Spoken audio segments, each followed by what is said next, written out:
Hello students, आइए आज हम लोग कक्षा 12 के सेकंड पार्ट का आय एवं रोजगार का सिद्धांत चैप्टर को पढ़ते हैं। यह चैप्टर बहुत ही इम्पोर्टेंट चैप्टर है परीक्षा के दृष्टिकोण से।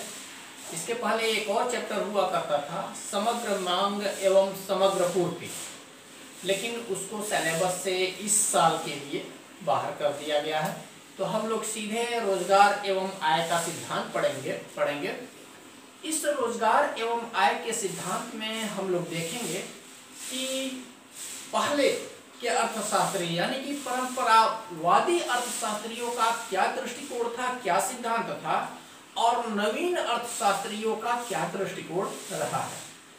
तो चूंकि रोजगार और आय के सिद्धांत की बात हम लोग कर रहे हैं, तो सबसे पहले हम ये जान लेते हैं कि रोजगार की अवधारणाएं क्या है।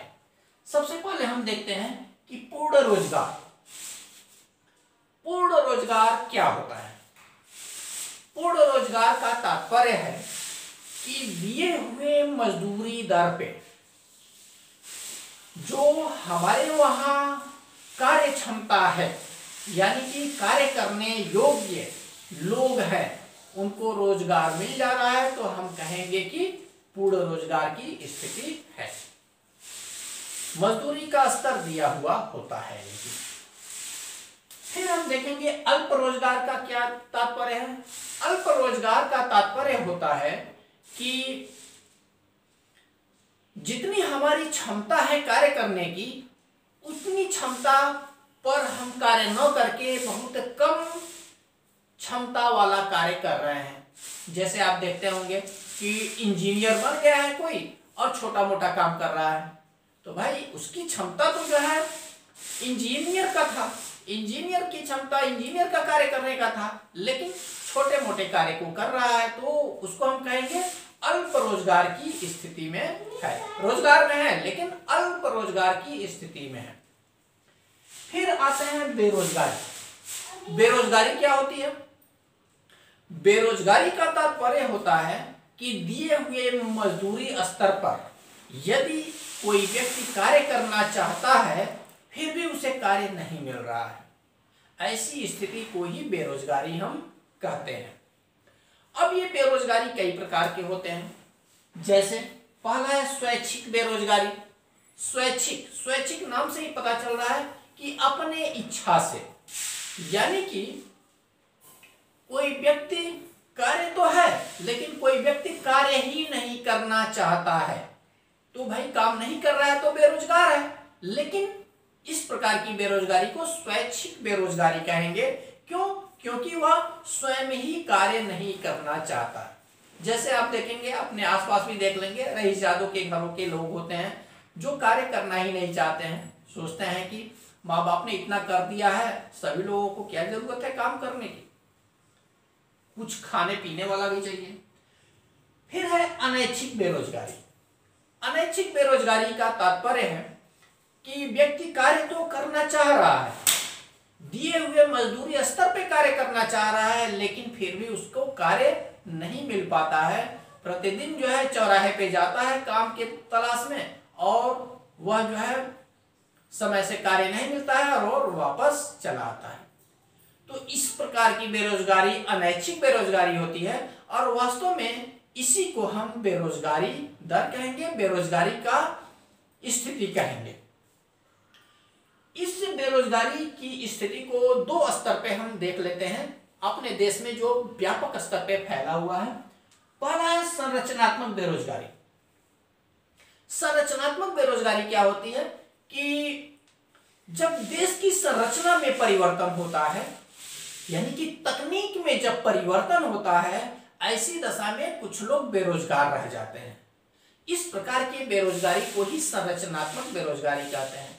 जैसे आप जानते होंगे कि जब अपना देश आजाद हुआ था तो कृषि में ही ज्यादातर लोग कार्य करते थे, लेकिन धीरे धीरे जैसे जैसे देश का विकास होता गया, अब कृषि से हटकर उद्योगों के तरफ जो है आने लगे, और उद्योग और सेवा क्षेत्र में लोग रोजगार ढूंढने लगे। लेकिन चूंकि अभी कृषि क्षेत्र में वे कार्य करके आ रहे हैं तो उनके पास जो है ट्रेनिंग का अभाव था, कार्यकुशलता की कमी थी, जिसके वजह से वे कुछ समयों के लिए बेरोजगार रह जाते हैं।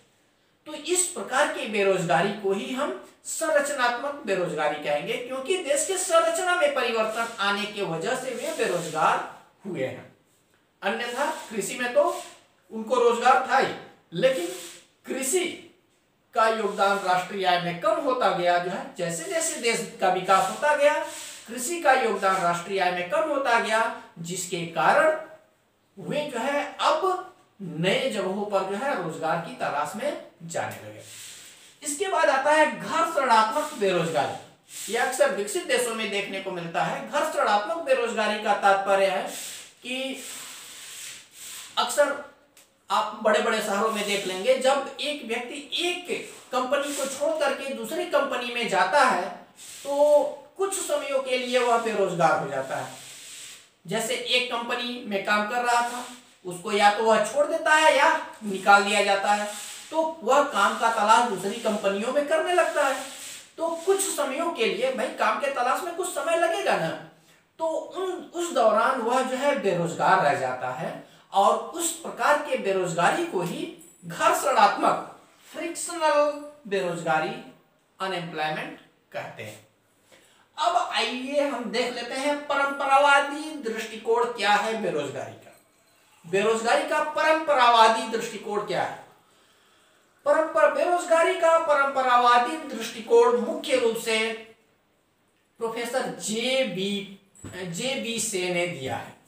जे बी से का पूरा नाम है जॉन बैप्टिस्ट से।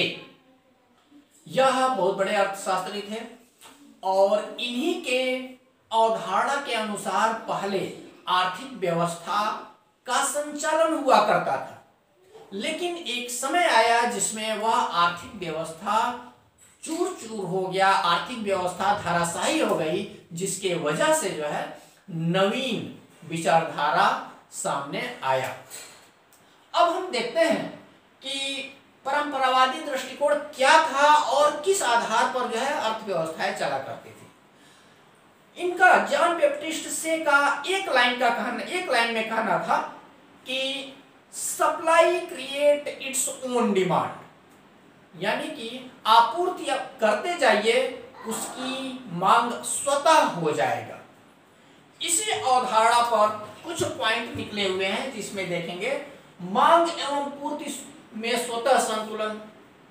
जब सप्लाई, आपूर्ति हम कर रहे हैं, उसकी मांग स्वतः उत्पन्न हो जा रही है, तो इसका तात्पर्य सीधे सीधे है कि मांग और पूर्ति में जो है संतुलन स्थापित हो जा रहा है।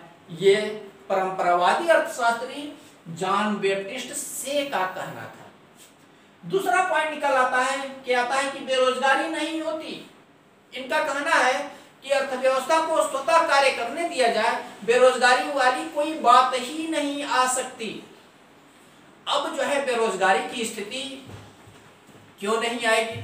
उनका कहना है कि यदि बेरोजगारी आती भी है तो थोड़े समयों के लिए आएगी, उसके बाद जो है दीर्घकाल में स्वतः समाप्त हो जाता है। इनका सिद्धांत दीर्घकालीन दृष्टिकोण से संबंधित है भी। तो और चूंकि मांग और पूर्ति में स्वतः संतुलन हो जा रहा है, इसलिए भी बेरोजगारी नहीं आएगी। तीसरा है अति उत्पादन नहीं। भाई अति उत्पादन, जितना हम उत्पादन कर रहे हैं उतने की मांग हो जा रही है, इसलिए जो है अति उत्पादन होगा ही नहीं। यदि उत्पादन ज्यादा हो रहा है, इसका मतलब है कि जो है कि ज्यादा मांग भी होगी। क्यों? क्योंकि ज्यादा उत्पादन हम कर रहे हैं तो ज्यादा लोग कार्य पे लगे हैं, ज्यादा कार्य पे लगे हैं तो ज्यादा मजदूरी मिल रही है, और ज्यादा मजदूरी मिल रही है तो ज्यादा मांग होगा। इसलिए जो है अति उत्पादन होगा ही नहीं। इसके बाद है रोजगार दिलाने वाले लागत का। रोजगार यानी कि जब हम अतिरिक्त साधनों को रोजगार में लगाते हैं तो उसकी कुछ न कुछ लागत आएगी ना। तो रोजगार दिलाने वाले लागत स्वतः प्रकट होते हैं। किस कास्ट पे रोजगार मिल रहा है वह जो है स्वतः प्रकट होते रहते हैं और अपने आप उसका एडजस्टमेंट मांग और पूर्ति के अनुसार होता रहता है। लास्ट है हस्तक्षेप रहित हस्तक्षेप रहित समाज, यानी कि यह लेजिस फेयर पॉलिसी की बात करते हैं। उनका कहना है कि सरकार को अर्थव्यवस्था में किसी भी प्रकार का हस्तक्षेप करना ही नहीं चाहिए। स्वतः अर्थव्यवस्था को छोड़ दीजिए, पूर्ति और मांग स्वतः अपने आप में एडजस्ट हो जाएगा। यह था परंपरावादी दृष्टिकोण, लेकिन इसमें बहुत सारी कमियां थी, बहुत सारी कमियां थी। इसमें एक बात बेरोजगारी की बात होता है। बेरोजगारी के बारे में इन्होंने कहा है कि बेरोजगारी यदि उत्पन्न होती है तो थोड़े समयों के लिए उत्पन्न होगी और उसमें जो है ब्याज के दर में परिवर्तन करके और मौद्रिक मजदूरी में परिवर्तन करके उस बेरोजगारी को दूर कर दिया जाएगा।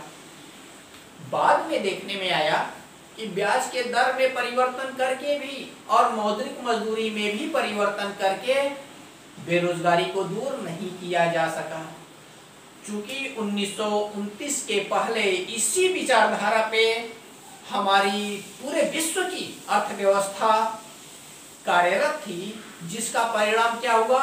1929 के तीसा की मंदी। और 1929 के तीसा की मंदी के बाद जो है एक नया कंसेप्ट उजागर हुआ, वह जो है दिया था जॉन मेनार्ड कीन्स ने। उन्होंने बहुत ही करीब से 1929 के पहले के अर्थव्यवस्था और समाज को देखा था और 1929 के मंदी को देखा था। 1929 के मंदी में हुआ क्या था? गोदाम सामानों से भरे पड़े हैं, लेकिन उसके खरीदार कहीं दिखाई नहीं दे रहे थे, खरीदार थे ही नहीं। इवन ये भी कहा जाता है कि गेहूं और चावल के बोरे समुद्र में फेंके जा रहे थे और एक तरफ लोग भूखों मर रहे थे। ऐसी स्थिति आ गई थी तीसा की मंदी में। उस मंदी को उबारा था प्रोफेसर जॉन मेनार्ड कीन्स ने। अगले लेक्चर में हम जॉन मेनार्ड कीन्स के बारे में बात करेंगे और किस प्रकार से इस स्थिति को उबारा था, इसके बारे में हम बात करेंगे। अभी बस इतना ही। Thank you.